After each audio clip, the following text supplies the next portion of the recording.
if you went to school and you didn't finish, especially if you didn't finish, or you have like $20,000, $30,000, $40,000 student debt.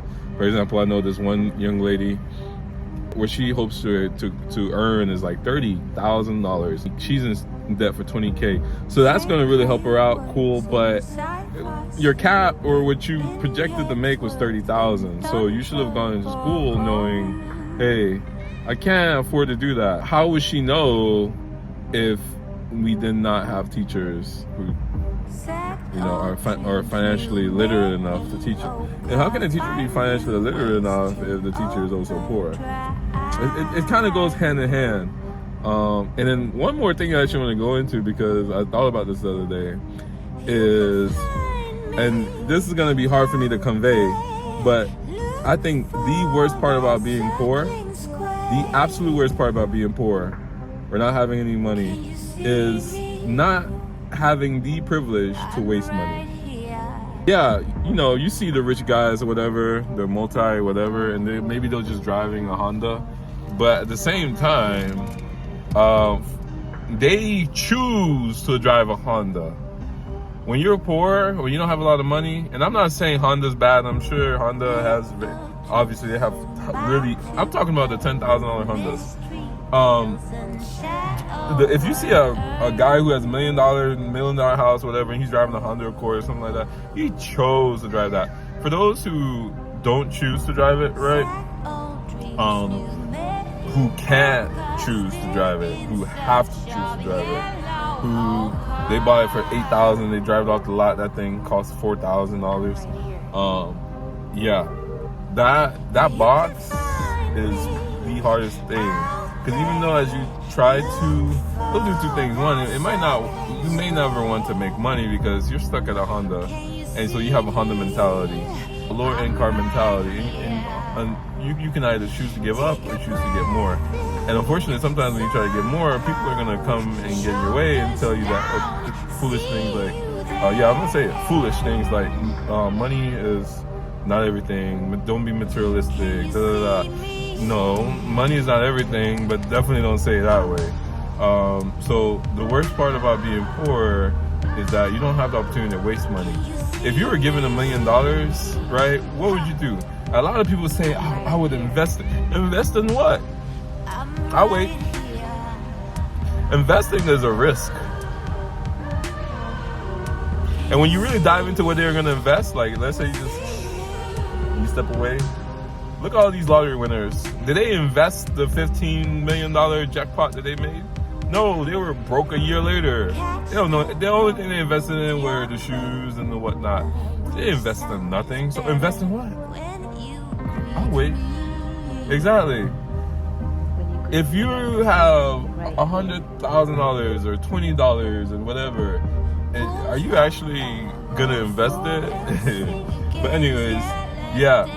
The worst part about being poor is that you don't have the privilege to waste money. Wasting money is powerful because when you get the chance to waste $100 that you needed, $200 that you needed, you'll get that $200 again. Now, okay, let me say it a different way. Because people love throwing this at me at the moment.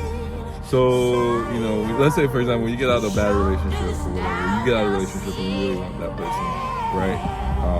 People always say this. Oh, you have don't have a, whatever mentality, like the world is bigger, I forget exactly how they say it to me. It's like, let me say it a different way. There are more fish in the ocean. That kind of mentality. Don't have because there's so many, I can't remember the word right now. But the point is, people are quick to say that about relationships and other people because we're in a culture now that you can, American culture from what I've seen from when I immigrated here has always been this way. And this is mentality of instead of fixing, we'll go buy new. Anyway, same thing. Instead of fixing relationships, you'll think that you can go out and get a new person. And you don't realize that person you had might be godsend. You're not gonna get you'd be lucky to get the equivalent of that person. You know, and it's the same. I wish abundance. Yes. Have an abundance mentality. People are quick about saying that, but won't be quick about saying have an abundance mentality about their money. If you're having an issue in a relationship, you don't really fix it. You just think you can go to Walmart or Dollar Tree and pick up a new person. But the reality is you can't.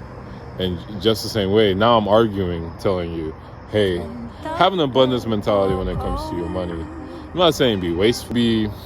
Consider buying a $100,000 car. Maybe consider buying a $2 million house. So yeah, people say, hey, you have to have an abundance mentality, but people don't have an abundance mentality with money.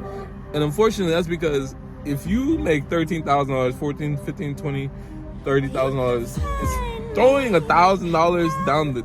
Let's say you open up Robinhood right now, you put that $1,000, that thing said, whoop, gone. And are you gonna sell that stock? Let's say it didn't like just disappear one day. Let's say you put in $1,000 and now it's at $800. Now it's $600. So if you sold everything, right, you're gonna lose $400. You will not sell, and you're gonna sit there and let that money get tied up,